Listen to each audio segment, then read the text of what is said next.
Now, the Subway Final Word.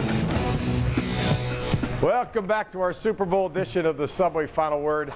Hey, it was a great couple weeks leading up to this game. What was your favorite part of this week, Super Bowl week? Commercial, interview, halftime, take your pick. Staggy, I know you were glued into that Katy Perry show at halftime, but what was your favorite moment of the week? My favorite moment of the week was 6:30 tonight. That's when I turned my TV on and watched the Super Bowl because it was the kickoff. The kickoff was my favorite part. It always is. I don't watch any of the other stuff. I hate it. All right, from Twitter. We have somebody that liked Miss Katy Perry, hashtag Super Bowl.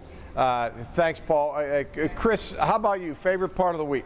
Well, in talking about the game, one thing is I found it really hard to enjoy a good old-fashioned football game on the Super Bowl. You usually have people around, there's food, you're interested in that. The game takes forever, the halftime show. It's just really hard to get into it actually enjoying a football game. I will say, I don't know if it's my favorite part, but the part that might stick with me most is seeing, as the final seconds ticked away, LeGarrette Blount and Bill Belichick sharing a championship embrace. Just kind of what happened with the Steelers with that situation, with everything we have about Inflategate and Spygate and everything else.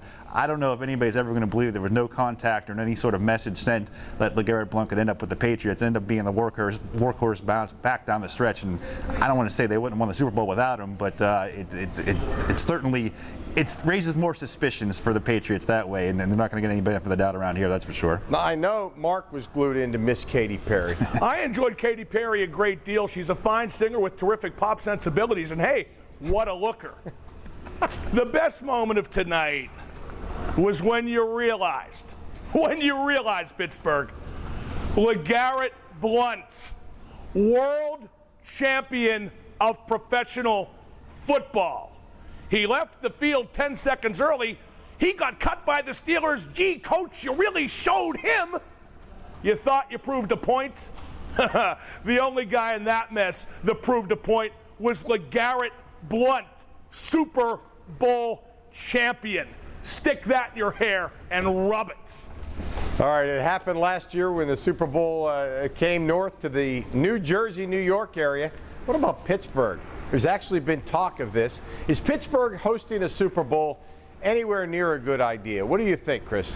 I don't even want to talk about whether it's a good idea or not, because it's not going to happen. I don't know why this gets brought up every single year. We hear these stories, people talk about it, bring it up. Is it a good idea or not? I don't know. We can talk about it, but I don't know why we will, because Heinz Field the capacity of Heinz Field isn't big enough. It doesn't have enough corporate suites and everything else. The city's not really, I mean, as much as we love Pittsburgh, and we all do, and it's the most livable city and all that, it's not a destination city. The NFL's not going to want to come here. Forget about the infrastructure and the public transit and the hotels, all kind of issues why.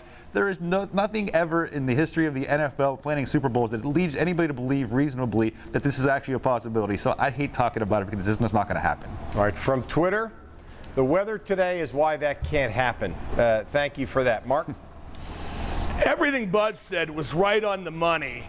It was a dumb idea when New York had it, and Pittsburgh doesn't have the population base. It's not the media market that New York is. Doesn't have the infrastructure, the roadways, the hotels. But when I hit my knees tonight, I will pray that they do bring the Super Bowl here, because you know what would be a lot of fun? Seeing the New England Patriots win it again in person, up close. Tom Brady, Bill Belichick, woo! 4 going on 5, going on 6. Count the Super Bowls, count the days. Tick-tock, tick-tock, tick-tock. Stag, what do you think? Super Bowl in Pittsburgh? Well, I was going to say, did you check the weather tonight? Here's the thing. I'm sure there's an idiot politician out there right now who's thinking, yeah, why not? We bring it here. There are also some media who will be doing it and saying it's a good idea, and from some fans. But here's the thing. If I would agree that they should bring the Super Bowl here if the Rooney family, Dan Rooney, by the way, has said he thinks it's a good idea, if the Rooney family, the entire family, would not be allowed to sit in the box, and they have to sit in the seats, and no matter what the weather is, they have to sit in the seats with the fans, so that, for example, if the game had been played tonight in Pittsburgh, they'd have been sitting out there in freezing rain in the third quarter, and they can't come inside to their luxury box. If they're willing to do that, bring the Super Bowl here. And also, for any media person who thinks it's a good idea, you have to sit not in the press box, but in the seats, and you have to pay $2,000 to sit in the freezing rain. If you do that, I think it's a really good idea. I would gladly do that to get an up-close look at the dynasty of the new millennium, the New England Patriots, Staggy. Well, I wouldn't, but that's how we differ.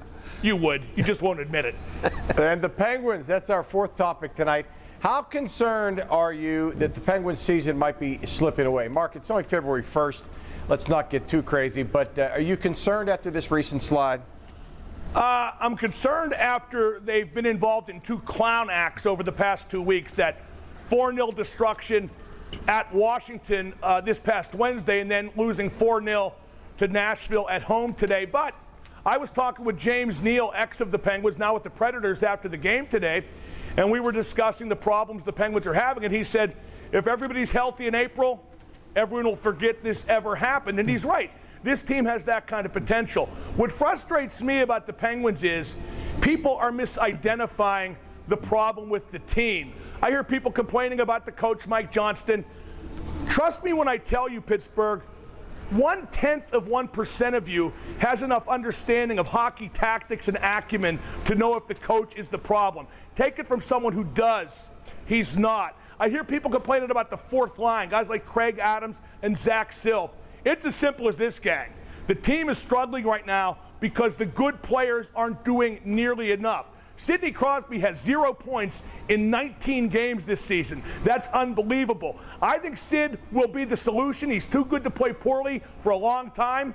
But right now, he and the other good players, they're the problem. All right, Seifert, 1967, says, on a scale of 1 to 10, I would have to say a 7. I guess there's some concern there. Lack of leadership and motivation are the downfalls, in my opinion. Staggy, what do you think? Mark talked about Sid not producing and some other problems. Add to that. All the good players. I think leadership's overrated. Motivation, I think if you look at the two games, when you lose 8-0 combined to Washington and Nashville, I think there was a little bit of motivation issue there in those two games, at least today. There just isn't anything happening out there. I don't know what the problem is with Sidney Crosby. I still think he's going to win the scoring title, but I don't see him drawing penalties the way he used to. There's something missing there. I don't know what it is. Buzz? Well, you know, they've only won 2 of their past 12 2 regulation wins in their past 12. But I went back a little bit here. Last year in January, 8-3-1. In 13 is February because the lockout started the season late January, 9-5. They have an 8-game winning streak, and 3 years ago won 8 of 9 early February. The year before that, 12-3-1 stretch. It was more in December. The year before that, the common denominator, all 5 of those years, playoff flameouts in catastrophic fashion. The last time they were struggling like this around this time of year in January and early February, 2009. You know what happened? They won that year. They won the Stanley Cup. So I don't think there's any correlation to saying what they're playing right now is what they'll be playing in late April. All right, when we come back, everybody gets the final word as we come back with more of this Super Bowl edition of the Subway Final Word right after this.